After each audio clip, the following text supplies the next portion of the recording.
one of the reasons I'm here, this is my second time to Ukraine, because I think what is happening in eastern Ukraine is terrible. It is not a separatist movement. It is Russian invasion of a sovereign country. And for me, what they're doing when it comes to electronic warfare, we should be doing more, working with Ukraine. The U.S. and the Ukraine should be doing more to counter the electronic warfare of the Russians. Now, what you can expect from Congress is there's only two countries that Congress has passed independent appropriations, that's funds to another country, Israel and Ukraine. In our appropriations, we've allowed up to $50 million for lethal aid.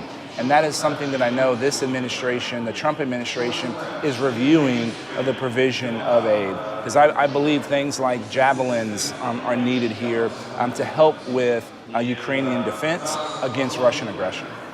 What is the probability that it happened? Because the talks are there on the air for a while. Now there is a kind of new movement from Pentagon. So I think when the Trump administration came in, they had a number of issues to review across the world. And Secretary Mattis, the head of the Department of Defense, has been out here understanding these issues. Our national security advisor, HR McMaster, has been out here. So I think the timeline for a decision on the lethal aid question is soon. I wish I had a more specific number to be able to give you, but I think when you look at what the Trump administration has done when it comes to foreign policy, a little bit more aggressive foreign policy, and folks like HR McMasters and Mattis have made it clear that Russia is one of our #1 threats. You mentioned cyber warfare, and in particular, you used to work for intelligence, for CIA. And when we look to all these reports, it's still, we kind of lacking some evidence, and there are always a question that how we can't really prove the Russian involvement to kind of nail it down. Why it's like that? Why there is a failure not really to put the evidence? Otherwise, there are always, it seems like there are more rumors than the hardcore evidence. So when it comes to cyber attacks, the issue of attribution, being able to attribute the attack to someone. Now, being able to attribute that to the one hacker, that was sitting at the computer is really hard. But being able to attribute it to the Russian SVR or the Russian GRU is actually not that difficult, because usually the infrastructure that is used in attack, we're aware of who created that infrastructure. And so when it looks to being able to name a specific kernel in the Russian SVR, that may be difficult, but knowing that it was the Russians, I think it's been very clear on all of these major attacks. And so that's something that we have to continue to press. And one of the problems that we have is, what is a digital act of war? That's not a settled question. And if you look to the UN and they say, if you manipulate somebody's electric grid, that's an act of war.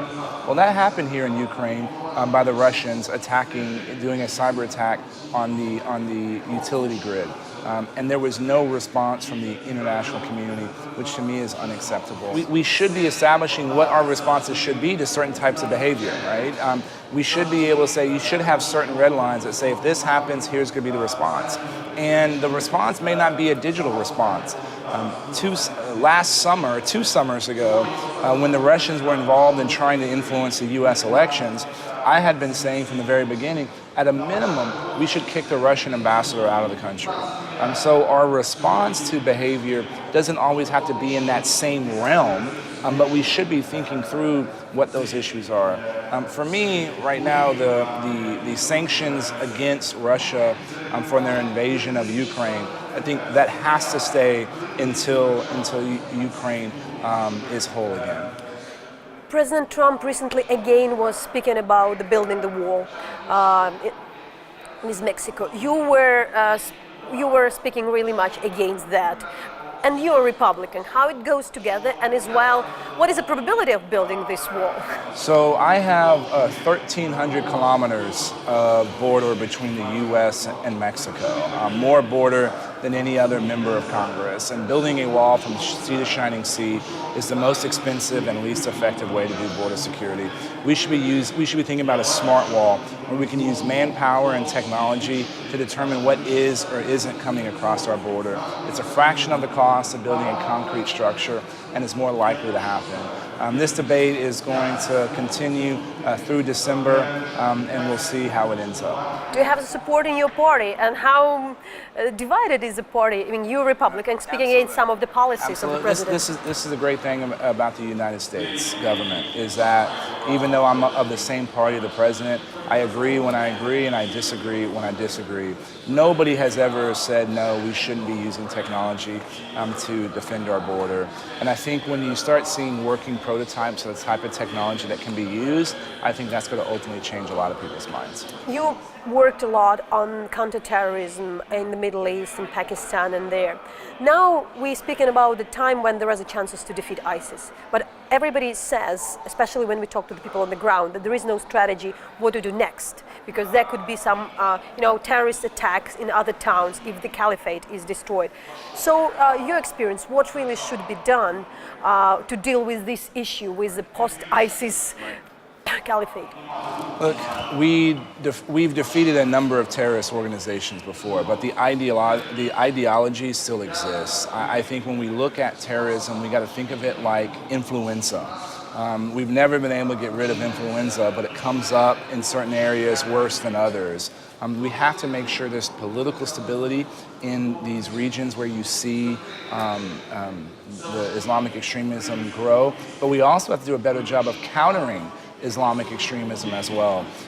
ISIS's ability and their previous ability to push their message and hit hundreds of thousands of people in all over the world, we have to be ready to defend against that kind of ideology.